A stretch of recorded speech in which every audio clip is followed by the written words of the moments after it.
He's Howard Ibach, a former copywriter and creative director, and the author of 2 books on the creative brief. And he is Henry Gomez, an ad agency strategist with 28 years of experience. Together, Henry and I are the Brief Brothers. We love talking about creative briefs, briefing, and advertising. Henry, we've got part 2 of our conversation with our friend Neal Foard, plus a little bonus. You know, when we got done talking with Neal, we left the camera rolling and he just kept going and we kept talking and the conversation was fascinating as always.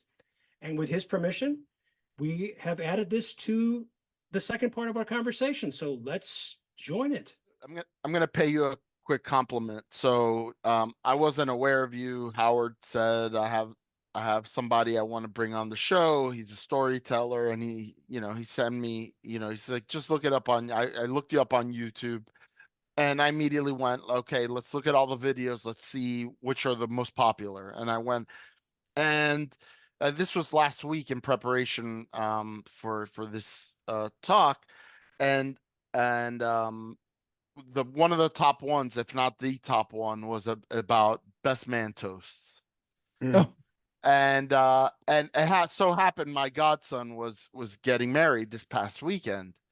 And so I didn't have to speak or anything, and there were toasts and the toasts were fine, but it was just funny how touching the story was, and that I was thinking about that story the whole time I'm at this wedding. I'm at this wedding reception, and you're kind of the way you tell the story, and it's interesting with storytelling is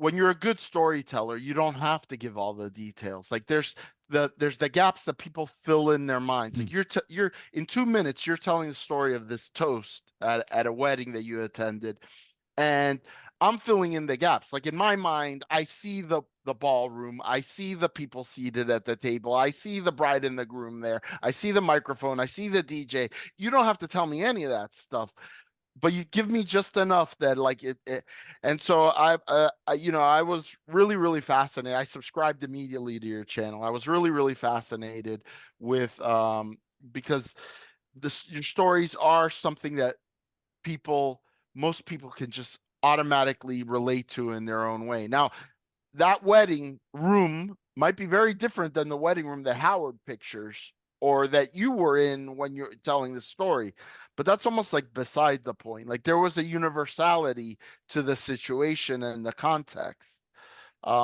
which I thought was really interesting. So that's a goal. Yeah. End of rant. I just wanted to pay you that compliment and tell you, like, I've had that in the back of my mind since we started talking today. It was like, well, I couldn't get the story out of my mind about the toast while I'm sitting here having a great time. It was also one of those things where I'm 54 now. So, and I haven't been to weddings in forever. And it so happened that this year I had 3 weddings in like 6 weeks. Like my stepdaughter's best friend was getting married in Jacksonville, Florida. So that was a whole trip we had to take to go over there. And then one of my direct reports was getting married. And of course, as the boss, I want to be there and celebrate with her. And then my godson, my godson was getting married. And that one really moved me because there were all of these kids, and my godson is an alumnus of the same school that I went to, and it's like a very strong brotherhood. It was just, I felt young again, and a lot of it was kind of going into the wedding were things that were triggered by just the 2-minute story that you had put on YouTube. So power of storytelling. So here's a great chance to transition or to segue. Neal, tell us more about the origins of StoryFire, what it's all about. I've taken the course, so I can endorse it. I mean, I don't claim to be a great storyteller, but I do use stories when I do training. I think they're incredibly valuable. I've written stories. My memoir is a compilation of stories about my life that come together into one, long memoir. But I still found your training and your modules and your talking incredibly valuable. And I learned more than a few things. So here, tell us more about the origin of StoryFire, what you recommend, and I'll give you a little challenge here. You upgraded my membership, so I found that I had you're a 4. StoryFire Pro. I'm a StoryFire Pro, whether I'm really a StoryFire Pro or not. You just granted me that privilege, and I listened to the additional 4 or 5 modules. And there was one module that I skipped. It was on leadership. I thought, well, I'm not interested. I'm not a leader. I'm not out to be a leader. it I was don't have a. the 7 stories leaders tell. Yeah. So I'm going to ask you, should I not have skipped that? Give me a reason why I should go back and maybe learn from that one. What Well, could I learn? you're pointing at something that was my intention, which is you don't have to do every part of that course. These modules have been broken up into modules so that you can go back to them periodically and just pull that tidbit out of them. Generally speaking, there are 23 modules in the course, plus for the Storyfire Pro level, there's a monthly call where we all get together and we ask questions and wrestle with problems. But what they are is the distilled lessons that I learned from 30 years in advertising, making thousands of presentations. And ultimately, what it's really about is how do you persuade someone? How do you persuade somebody to buy something or see the world the way that you see it or make a different decision than they're making? Well, even though it's quite possible that, language can be used like a magic trick. Like in Star Wars, one of my favorite moments is when he goes, "These are not the droids you're looking for." And he just uses the Jedi mind trick and they go, "These are not the droids we're looking for." Well, in a way, language is like that.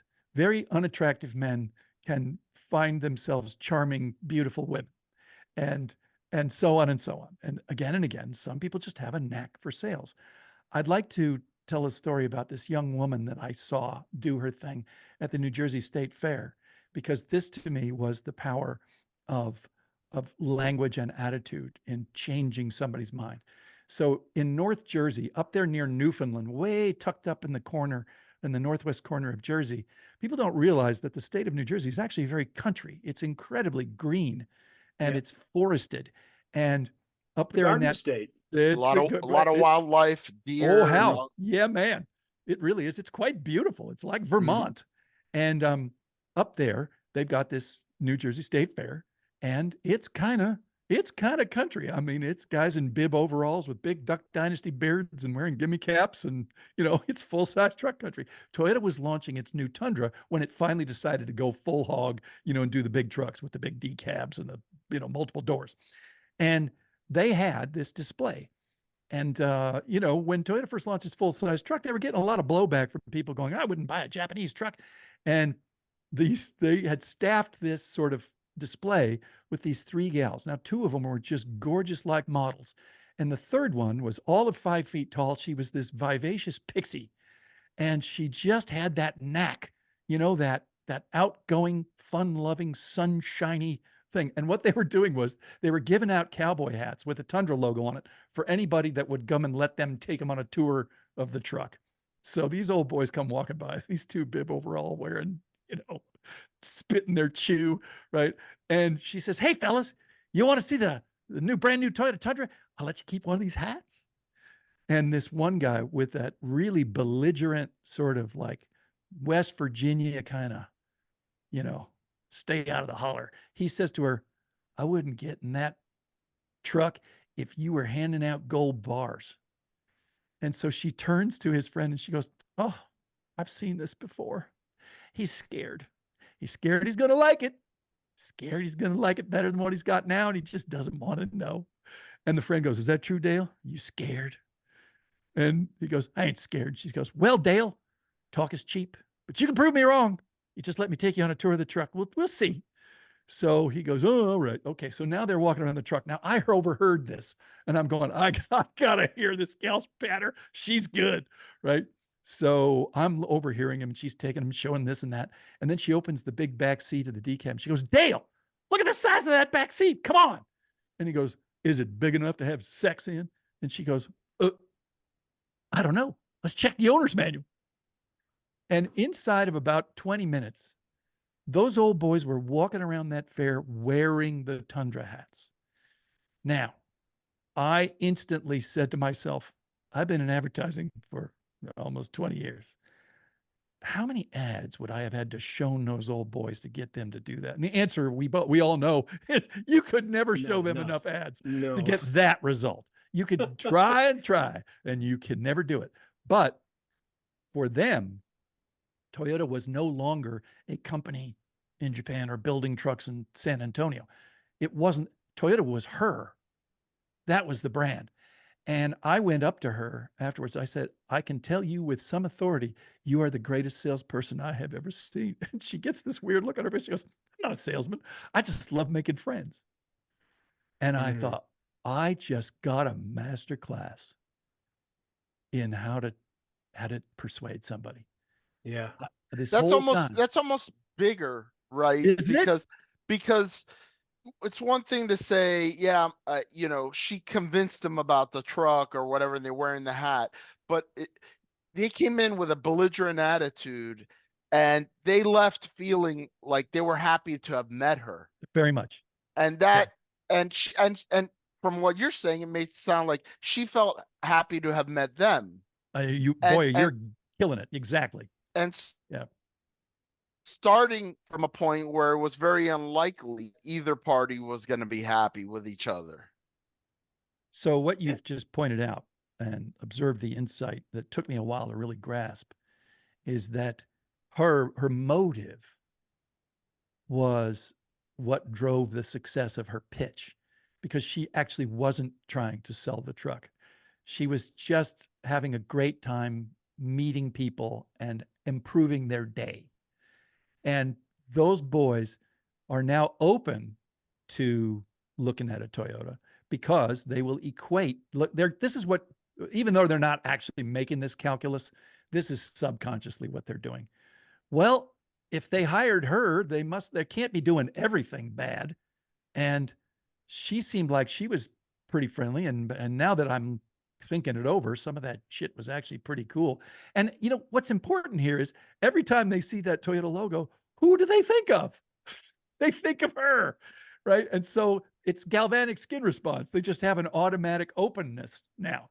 Now, I wish brands understood this better, that life gets so much easier when people like you. Yeah, Right? and I was just going to say, I was going to quote that very line because I've seen it on your backdrop title on many of your videos. Life is so much easier when people like you, and she is a salesperson without trying to be a salesperson. It's That's part really of what why it comes down to. Right. The power of her sale is that she's not trying to sell you. She's just trying to make a friend. There was this Toyota dealer who I love to quote, and this is from the Storyfire course, but he had this motto, which was, I'll lose a little money to make a friend. And what it meant was, I'm not going to spend a bunch of time trying to nickel and dime you on the price of this car, because what you don't know is, look, if I just even break even on this thing, I'll still be ahead, because one, I get another unit in operation, and that's good for my sales quota. And two, I only really make the money off the service anyway. Hello. So how about I just don't waste your time? And how about I don't waste my time? And how about I just make sure that this process is really nice for you and friendly and courteous, and make sure that when you leave, there's a big smile on your face. You know what? Then I made a friend. Okay, now, and you know what else I'm going to do? You know that car out there in the driveway that you drove in on because you were on the New Jersey Turnpike, you've got a nick in your windshield. And if you don't get that fixed, 6 months from now, it's going to have a crack this long in there. So you know what? Even without telling you, I'm going to send my guy out there to fix that crack with this adhesive that they put in a hypodermic needle. And I won't even tell you, just going to fix it. And half the people that I'm going to fix that thing for won't know that I did it, because they won't even remember there was a crack in their windshield. But half of them will remember, and they're going to go, what the hell? How? Oh, they must have fixed that back there. And then that's all they're going to talk about. They're going to tell everyone, I went down there to do this thing and they fixed my windshield without charging me. And they didn't even tell me about it. They just did it. Aren't those nice people there? Aren't those great people? Yeah, I'll lose a little money to make a friend. You know what this is reminding me of, Neal? Was that your Passion Logic project video? Oh, your 4 superpowers. Yeah. It really is a Foard, superpower. Yeah, Neal tells this. I watched this video years ago, where and I've stolen this. From you, Good. but I've given you credit for it. He said, what if you met a genie who could give you 4 superpowers? You could either be invisible. You could be the strongest person in the world. I'm going through this quickly. You could jump and you could fly, go anywhere you want, or you have the power to change people's minds. Which would you choose? Well, of course, you'd take the power to change people's minds. You wouldn't need the other three, because you could change people's minds to get on an airplane and fly anywhere you wanted. You could use the power to change people's minds to lift things metaphorically. The point is, the power of words is at your disposal. I used to tell my kids in my English 101 that story. And your stories are living proof of that. You can use the power of language, which is how I'm bringing this back to the creative brief, by the way, because imagine, I mean, how often is it set up that a creative brief is a kind of a belligerent request to a group of creatives who are not ready to hear what the strategist wants to tell them? You know, I always say creatives complain about everything. Creatives love to complain. Well, shut them up for a minute and give them a good brief. If you tell a great story in your brief, they'll shut up for a minute, only a minute. But it's the power of the story. Maybe, right? Yeah, maybe. really. What's the? Maybe. It's they say, geez, how does it go? How many copywriters does it take to screw in a light bulb? Does it have to be a light bulb? And then how many art directors does it take to screw in a light bulb? A fish. You know, but no, let's look at this from the standpoint of a kind of subversive mission. A great brief will contain within it a sort of subversive spirit, in the sense that I am not trying to sell you this product. What I'm trying to do is improve your day. Mm. And this product will improve your day. And what's more, I do this with love and affection. I offer this product as a gift. I never had a problem ever selling Toyotas to people. I loved that brand top to bottom, because they were so sincere about what they were good at. I went into practically every North American factory they had: San Antonio, Mississippi, Ohio, Kentucky. And you know what? Every one of those people working in those factories was all in. They loved the products they made, and they weren't the sexiest things in the universe, but what they knew was, this is a product that will keep its promises. Mm. And even when they had the recall, that Camry recall, I think was about 2009, even then, they so overwhelmed the problem with fixing it well and doing a good job and making sure that it inconvenienced people as little as possible. And they didn't waste any time arguing about it. They just fixed the sons of bitches. And what happened was, you would just go, look, if I recommend to my friend or any family member that they buy this Toyota Camry or Toyota Corolla or what have you, Toyota RAV, this is about as safe a bet as you could possibly make. And I loved that. I loved the ability to say, I didn't just advertise the products, I would recommend them to everyone.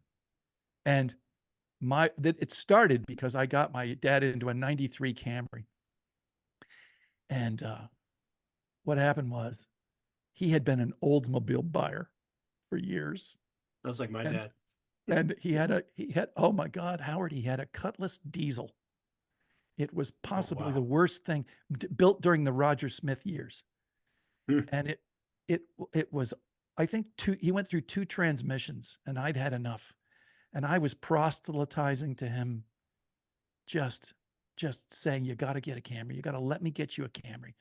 Let me get you into a Camry. He wouldn't let me buy it for him, but he got one. So about 3 years later, I finally got up. He didn't say boo about it, but about 3 years later, I finally said, hey, pup, what do you think of that Camry? And he goes, I can't believe I was that dumb for that long.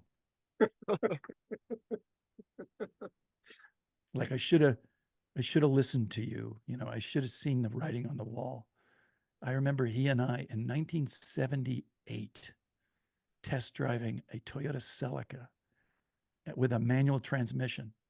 And I couldn't believe how smooth that frickin' transmission was. And I just went, oh, Pop, we got to get one of these, man. But he was a Navy veteran, and it really Well, grated his gears. my dad was an Army veteran who served in Japan right after the war. So he Oh, was very anti-Japanese for a very Yeah. long time, which is a kind of a bias of the generation. So I get Yeah. that. Yeah. But He tell got over us, it though. He got over yeah, it. he did. Yeah, because my dad had a Camry too. Yeah. Yeah. So what is your hope? What is your hope and plan for Storyfire? Well, what I'm really doing is I'm offering this out there as a way of saying, look, I don't think people are taking into account that the number one way to persuade someone is by making a human connection. The same way that the gal at the state fair in Jersey was like, I'm not going to try and say this, Chuck. I'm just going to try and make your day more fun and play with you and have a good time. You're at the state fair. Come on. Let's have some fun. There's this wonderful quote from Voltaire. He says, life is a shipwreck, but we must remember to sing in the lifeboats. So what I want people to do from having taken Storyfire is, I believe you can be a more persuasive person, and I believe you can be a happier person if what you are able to do is describe your own journey as a human being in a way that will make sense to other people and they can learn from. And likewise, and here's one of the big points, that it's a kind of a dividend I didn't see at first, but I recognize now.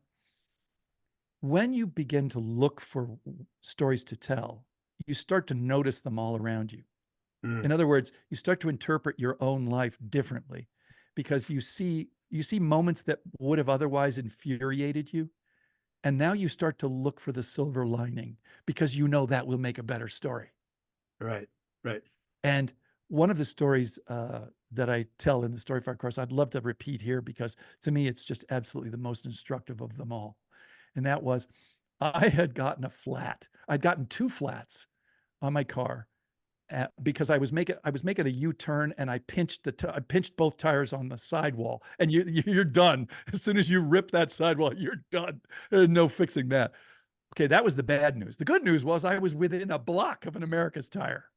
So I'm like, oh, fantastic. Okay, so I roll up and I'm in the waiting room while they're putting 2 new shoes on my car.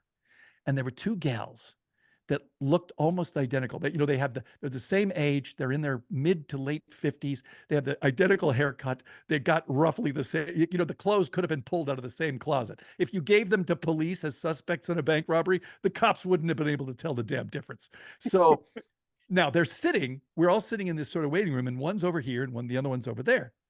And one of them is on her phone, and she is telling a story to a friend about this awful experience she had at this restaurant where the server had apparently gotten her order wrong twice and was not sufficiently apologetic.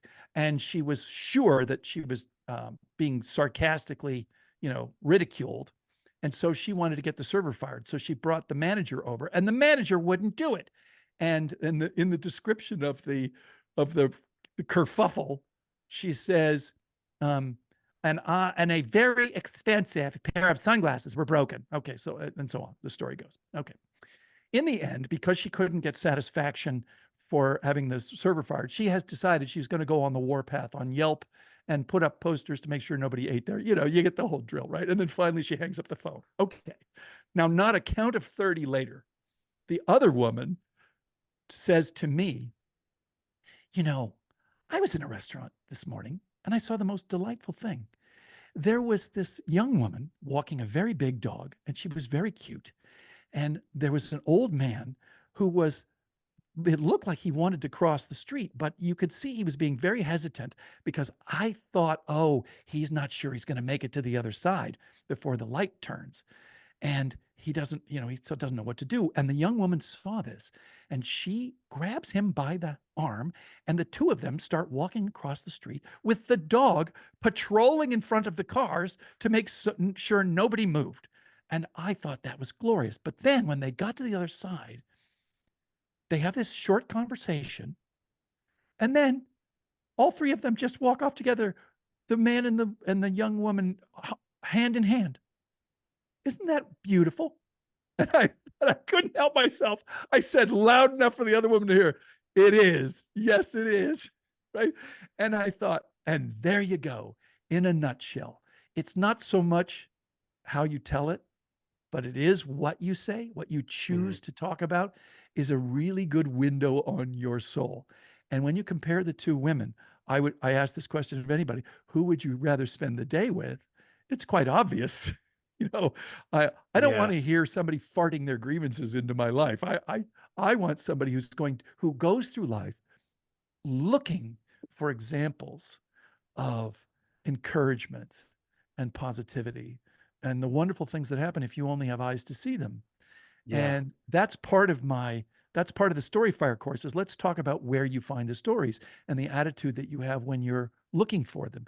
And oh my God, write them down. You'll do yourself such an enormous favor to keep a small notebook of these crazy things that happen to you. And I can almost guarantee you, that sometimes something that seems like very bad news or a bad thing to happen to you often contains within it the seeds of deliverance or a Humor. great lesson. Or right. Thank you. You're exactly right, Henry. Oftentimes it's the most disastrous things that happen to you that really are the funniest. Right, If you can only take a step back. Exactly. Listen, at the heart of all of this, and I'm taking lessons, maybe they're intended or they're not, but you know, people want to feel good.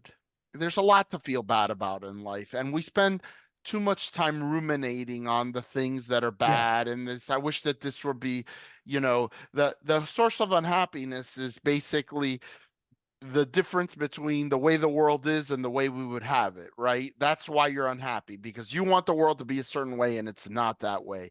And when you surrender that and you say, I'm an observer, I'm on a ride, and I'm with all these people and there's all this funny stuff going on, there's this touching stuff going on, like focus on that. And in the end, you know, it's like going back to the gal at the state fair, you know, what she was offering was for you to feel good for a few minutes. Yeah. By talking to her. And at the end, that was more valuable to those two dudes, especially the belligerent one, than anything else. Was like, you know, who knows what kind of bad day he was having. This girl put a smile on his face. Yeah. You're exactly right. And He might have not been a belligerent person, but he just had something. I mean, there's a lot that can tilt you sideways. She just wasn't going to take that for an answer. I do very much appreciate. There's something, you know, women take a lot of, there's a lot of unwanted attention that they get, and people make stupid remarks, not realizing how that sounds to a woman. And her little jujitsu remark when he goes, "Is it big enough to have sex in?" and then she just plays it off. That is a remarkable little piece of jujitsu. She could have gotten offended. She could have totally could have. Now, and he might have even meant it to offend, but what she was able to do was stay on mission. And the mission was, nope, I'm not going to let you get away with that remark as an offensive remark. I'm going to give you a little bit of latitude to pull you back into your better nature. It takes some doing. It's such a skill to be able to look at somebody and go, it's not that they're a bad person, it's that they're having a terrible day. Let me see if I can. Because most of the time, people are actually pretty cool. I've definitely had my days when I was just a hellion, just a piece of shit. And it's not because I consider myself a bad person. It's just that, you know, sometimes when you get wound up, you're not Happens yourself. to all of it. Happens to all of us. I'll say that I do have favorite stories that I love because they express my hopes, which is my friend and I, when we were in Seattle and we ran into that basically homeless guy who was offering to take pictures of us so that, you know, for a tip. And then we wound up having dinner with him because my friend Tommy is just he's so clever that he understood, look, I could give this guy some money for food, or we could pay for his dinner and listen to his story. And I'll bet you that is more nutrition for him than the actual food. He just sensed that immediately, that what the guy really could use is somebody to pay attention to him. And I was so moved by him understanding that. And the story the guy told was extraordinary. He was articulate I mean, he was not some crazy man. He was just down on his luck. Have you And have you seen Soft White Underbelly on YouTube? no, no. So there's a channel. This guy's name is I'm blanking on his name right now. That's not a function of him being forgettable, but just me having a 54-year-old brain that's starting to go. But this guy was in our business he's a photographer. Had a studio near Skid Row in LA, and he started bringing people into a studio, sets up a camera, and asks them what their story is. Oh, These are like heroin addicts, sex workers, transgender people, oh my incest God. I'm looking at this right now. survivors. This is, yeah, And he's got thousands of hours of interviews with a lot of it like the dregs of society, what Mm. people would consider to be the dregs of society, right? And yeah. some of it is like horrifying, some of it is inspiring, some of it is just sad. But it's all real, like very real. And who knows, everybody tells their version of their story, right? It's not the absolute gospel truth, but Yeah.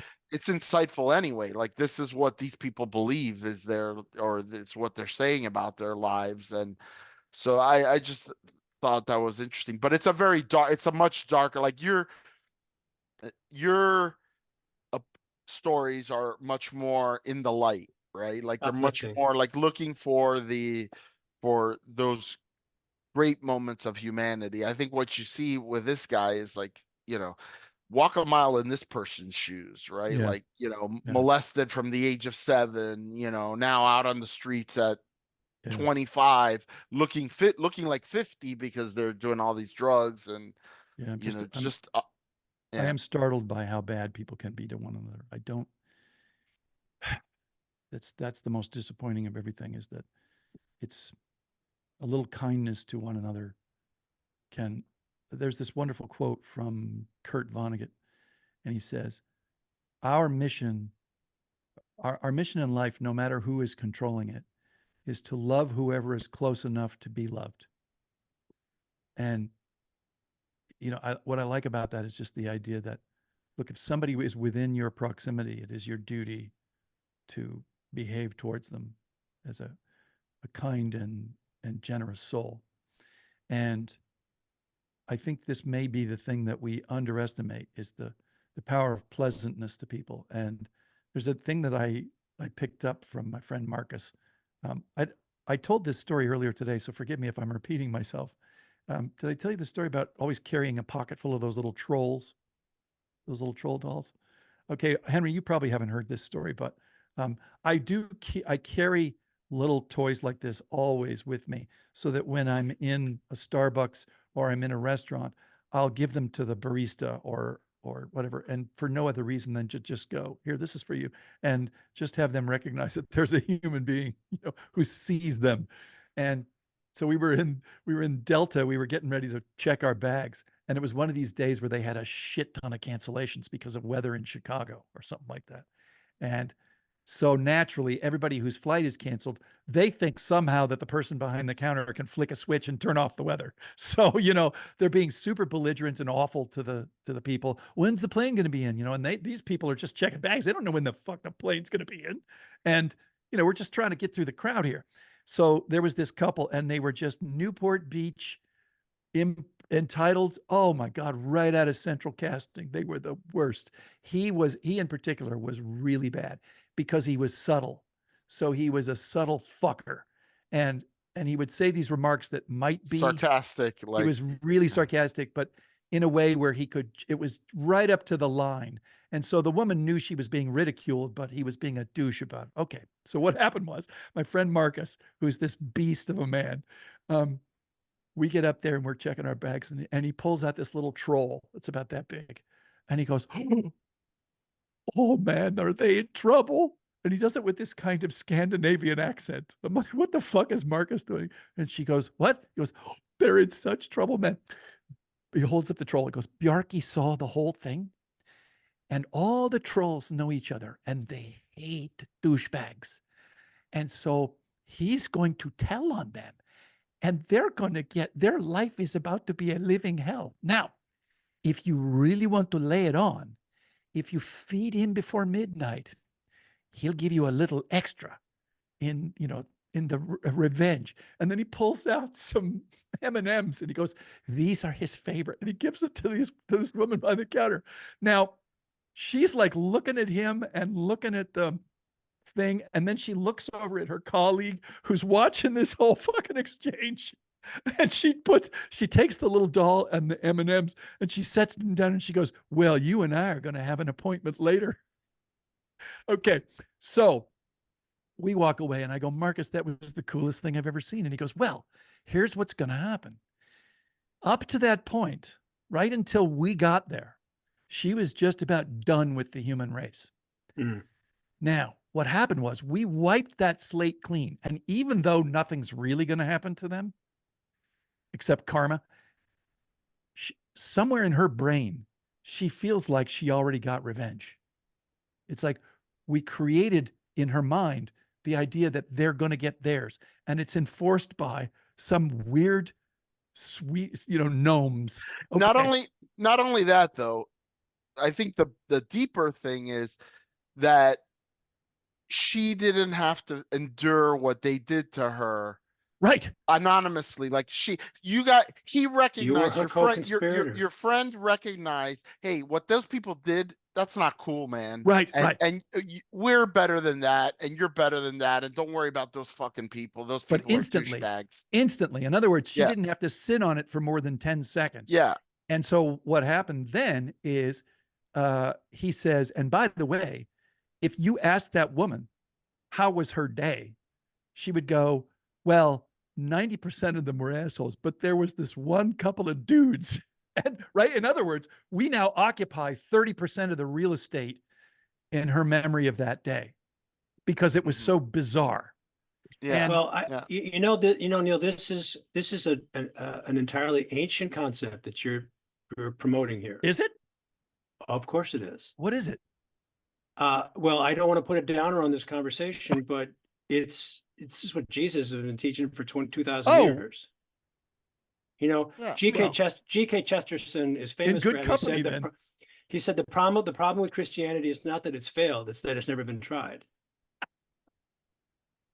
Right? That's a fucking great quote. Well, that's what they yeah, say about not- communism that's too, what- but Well, but well, I not- prefer to not- believe it about Not true.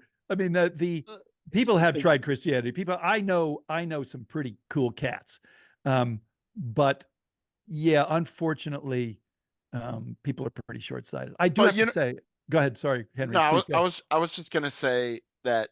So yeah, you take the fundamental teaching of treat others the way you'd want to be treated, Right. but you take it a step deeper. It's like, what does that really mean? And in this case, like the story of the troll is a funny one because nobody would ever like pre-think of that as what to do.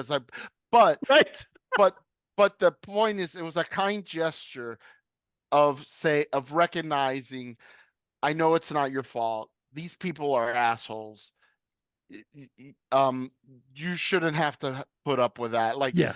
so the underlying, so there's a strategy and a tactic, right? Like, we're gonna get back to marketing that, and so the tactic was the troll doll, which was very important. The tactics matter, right? But the strategy is, we're gonna make this person feel like that Yeah. they've been seen and that they have worth, Yeah. when they've just been told by these other people that she doesn't have worth.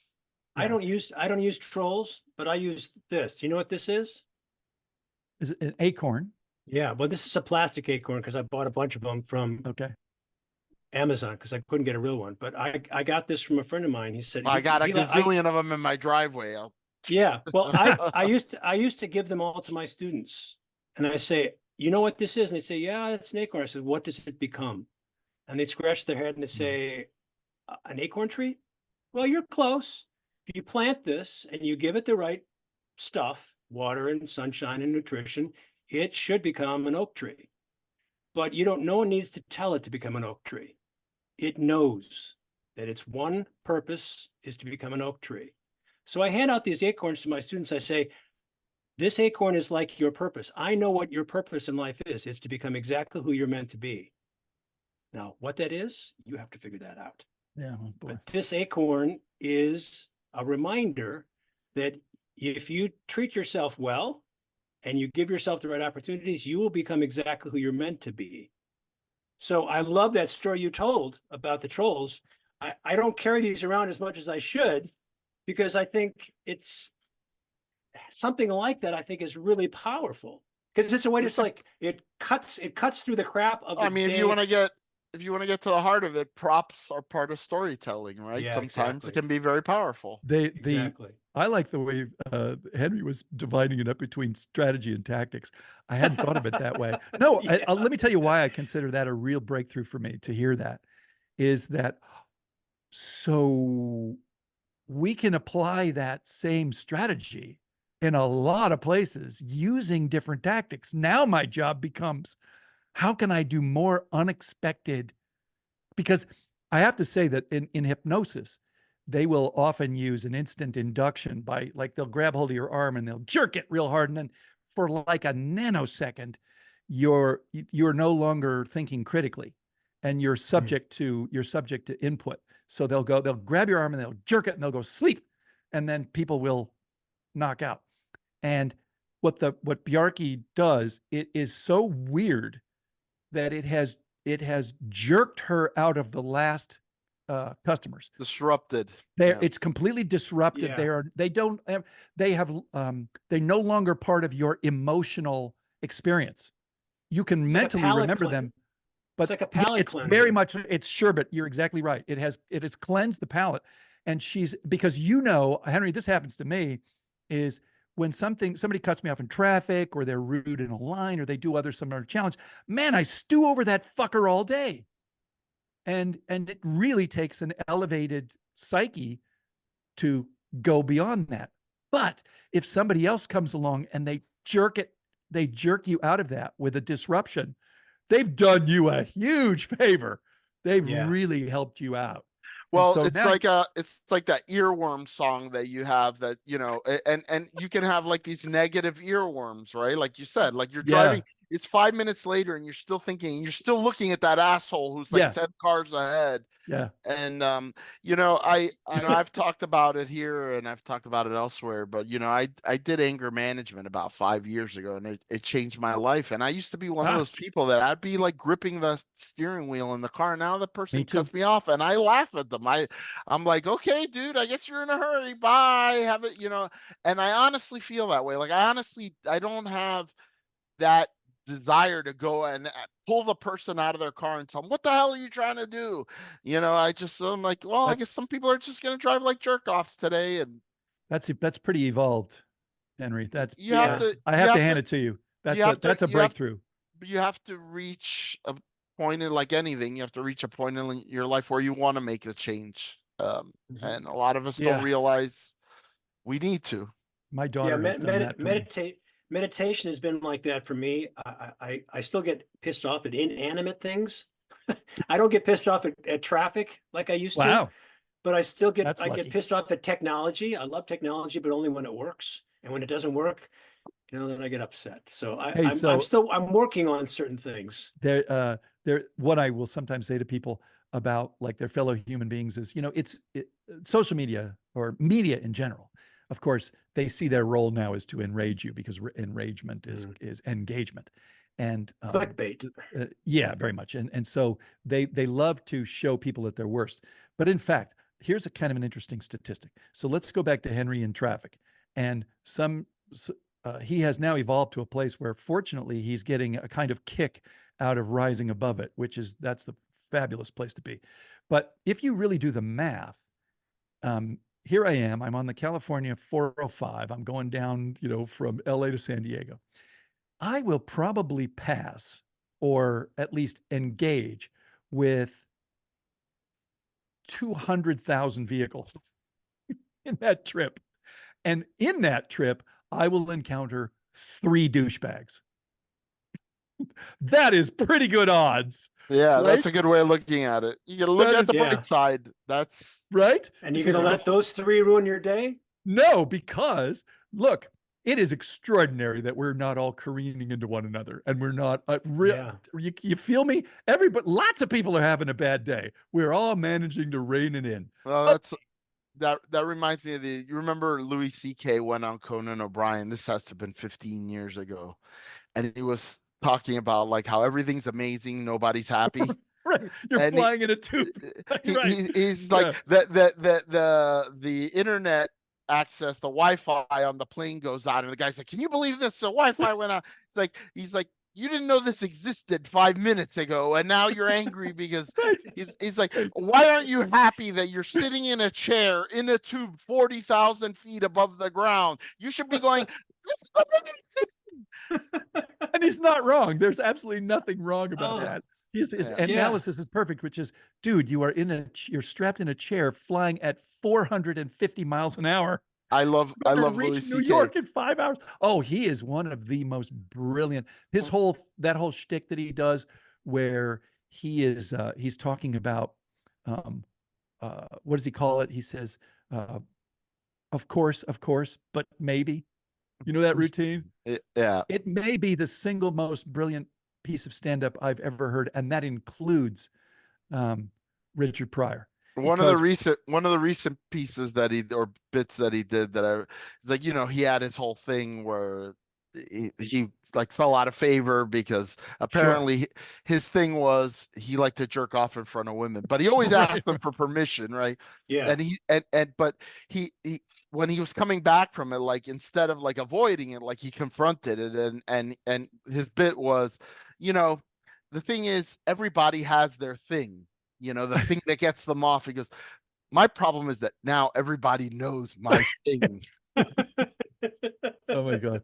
Now, do you remember when Pee Wee Herman got Yeah. that whole thing? Okay. And then Pee Wee came back harder than ever because they had him on the MTV Music Awards. Uh-huh. And he comes out, and I mean, there's this weird ovation, okay, when he shows up, because this would have been about maybe 3 years since he was cast into the wilderness. And he comes out, and the first thing he says is, "Heard any good jokes lately?" And the place fell apart because it was like, "I can laugh at myself." Ha! And just that acknowledgement that, holy shit, bro, I've been through the fucking ringer. Well, It was so cathartic for the audience to go, you know what? You're absolutely right, brother. And to Welcome go back. to storytelling, right? Like redemption stories are Yeah. one of the like the yeah. mainstays, right? Like it's like Yeah.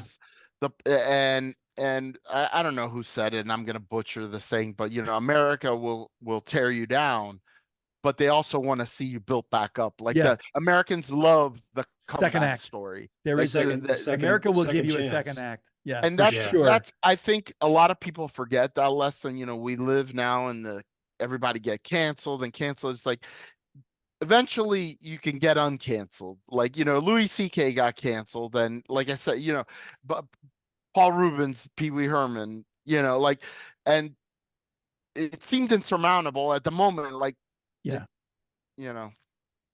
but I- redemption. I think Yeah. that Yeah. I think eventually, depending. I mean, there are some people that can't come back with it. Like, Yeah. I doubt very seriously that Diddy's going to have a very pleasant. I don't see a comeback story in Diddy's future, but You have to learn humility in a big way. I think that nevertheless, a sort of, you could make a case that Louis C.K. is stronger now from having survived that than he would have been if he had just been regular run-of-the-mill genius, because there's a strength that comes from that broken bone healing. I don't think you can touch him now. Yeah. You know who I I don't- think is another one who you may disagree with me, but I think the same kind of thing has happened to Tiger Woods. Maybe. Yeah, I think he is admired a lot more today because he confessed to his bad behavior, and of course his body falling apart. And plus, he's being an incredible athlete. Oh my God. Can you imagine being at the stage he was at, where professional golf is a sport in which the idea that any one person can beat the field is absurd. Like, if you win one Yeah. tournament, you're like You are No, at the apex. the level of domination that he exhibited It for was unprecedented. it was unprecedented, and Yeah. I don't know that we'll see it again, or Yeah. be very rare. Like, I mean, you can look at Michael Jordan. Michael Jordan, it was a dominant player. It was like during the time I was really following the NBA, but it's a team sport, and you could say that the game has changed, and the rules are different, and the rules were different for him, and all that is true. But with golf, there's no golf and tennis, like the rules don't change. You're playing against the field to dominate everybody week to week, the way certain tennis players and Yeah. certain golfers. Although golf, I think, is more ridiculous just because of the nature of how difficult the Oh my task God. is. Can you believe Yeah. it? Yeah. Did you remember that Nike commercial that they did where I think it was Nike, I'm pretty sure, where Tiger was out for a year or something. I don't remember whether it was back surgery or what it was, but when he was gone, the commercial shows all the other players like drinking champagne in the locker rooms and slapping each other in the back, and they're all like, "We've all got a shot now. Yeah. Yeah.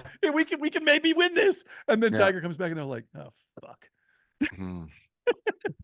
I was gonna. We were talking about Louis C.K. and how he came back stronger.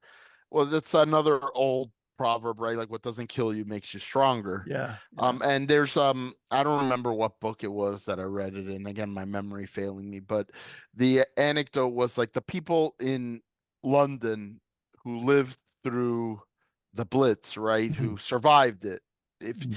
If you were like, if the house next door to yours blew up and everybody got killed, but you were unscathed, you came out of it almost feeling invincible. Like like a lot of those people that were like It's true. near the survivors, but the near if they were wounded or whatever, or they ended up being like these people that accomplished all, because they just felt that, you know what, I'm not meant to die. I'm not meant to. So they went and they accomplished these incredible. I forgot what the Yeah. name of the phenomenon is. I But know what you're talking about. They talk about that in the Bomber Mafia in Malcolm Gladwell's book, but then they I also think it mention was that one of Malcolm Gladwell's books. It was, Yeah. it might have been in David and Goliath. possibly it- the phenomenon is that the closer they were to danger, the perversity was, the less frightened they were. Yeah. And there were people. I think he cites you know what? It's in Tribe. I think it's Sebastian Junger's book, Tribe, where he talks about how people that were in the Blitz and in the underground tunnels, and people that survived the sniper's row in like Srebrenica during the Yugoslav problems, they're weirdly nostalgic about these terrible times because everybody was so tight. Everybody was so tightly knit, and the generosity they shared with one another was unprecedented. And they would sacrifice for each other, and they would take risks. There was this taxi driver who there was this awful road. I don't know whether it was what part of like Montenegro or Serbia it was, but there was this road that linked two parts of a city, and you were really taking your life in your hands if you tried to make it down this road because the snipers were active at night. And there was this taxi guy who, for the right amount of money, he would take you. And there were bullet holes all over his car. And they were talking to him afterwards, and he goes, I really, after a while, I wouldn't even do it for the money. I would just do it because these people needed it so badly. And I wasn't scared after time. I wasn't even scared. I just wanted to help them. Is this the same? I mean, I have the book. I read the book, Tribe. Is this where he also talks about how during the expansion out to the West, when white folks would often be kidnapped by American Indian tribes, some of them didn't want to rejoin most of them society because they were absorbed into the Indian culture, which was so foreign but so welcoming to them that they felt a part of it. Henry, if you haven't read that book, you've got to read that No, book. I don't. I haven't. But it's a short book. It's a short book. I did read that anecdote about the Blitz, and I gotta Yeah. believe it was in David and Goliath, which was a book that I did read from Yeah. Gladwell. All of those Gladwell books are so good. The thing that's brilliant about Tribe is pointing out the flaws in our own society's Yeah. orientation towards togetherness. And Well, but the premise of the book was how we treat our returning warriors. yeah, And They- the they lack can't of reacclim- yeah, they can't reacclimate into society. And he did a deep dive into how other cultures respond to these kinds of things. And Yeah. that's where I was We fascinated by we haven't learned a damn thing in this country about that. yeah. I mean, boy, yeah. you thought everybody, like, I grew up in a period of time where we were all very conscious of the fact that the Vietnam vets weren't treated the way they should have been. It wasn't their fault they were sent overseas. They Yeah. saw horrific things. And They did horrific things and against their will. now we still, if anything, it's gotten worse in the sense that, like, because it's an all volunteer army, these guys are doing 3, 4, 5 tours, where if you were drafted in Vietnam, you went for a 1-year tour and you managed to survive, you came back. These guys are being exposed to, like, these atrocities for an extended period, like more than like They're unprecedented. often, this is what Howard's point was before about the book, that because you feel so bankrupt of togetherness and camaraderie when you return to the States, when there just isn't that satisfaction of knowing how useful you are to your comrades and how important you are to them, that when you get back, life is just so empty. Yeah, the shopping mall is filled with shit and the stores are lined with little luxurious treats, and I don't give a flying fuck, because what is the point of this? Whereas, and so a guy's willing to do 5 tours in harm's way because life back in the States just can't give him what he's getting over there. Yeah. That sense of importance and mission. And Immediacy, this was the thing about, like the immediacy of, right, you're dead or you're not. And if we do the right thing, we'll be alive. And if we don't, we're going to be dead. yeah, you One of the really best- felt one like of the- things were clear. Things were really clear. And this trouble starts when you've got an enemy that you don't know who the good guys and the bad guys are. Yeah. Yeah. Well, that's I think the one of the recurring best- recurring nightmare, right? Like from Vietnam and Right. also in in Iraq and Afghanistan, where the current short story writer to read about what war is like is Phil Clay, Klay. He wrote a National Book Award winning collection of short stories called Redeployment. And it is raw, on the ground, boots on the ground, short stories about what it was like to fight in the Iraq War. I was blown away by What was it. Clay's first name? Phil Clay. Clay. And it's called Redeployment. It's 10 years old, I think, but it won the National Book Award. Yeah. It's a collection of short stories about soldiers on the ground in Iraq. And it's the language is raw. And one of the things that blew me away about it was that he does not hesitate to use inside baseball acronyms and language that the warriors, that the soldiers use in a way that me as a layperson, I have no idea what he's talking about, but he does it on purpose.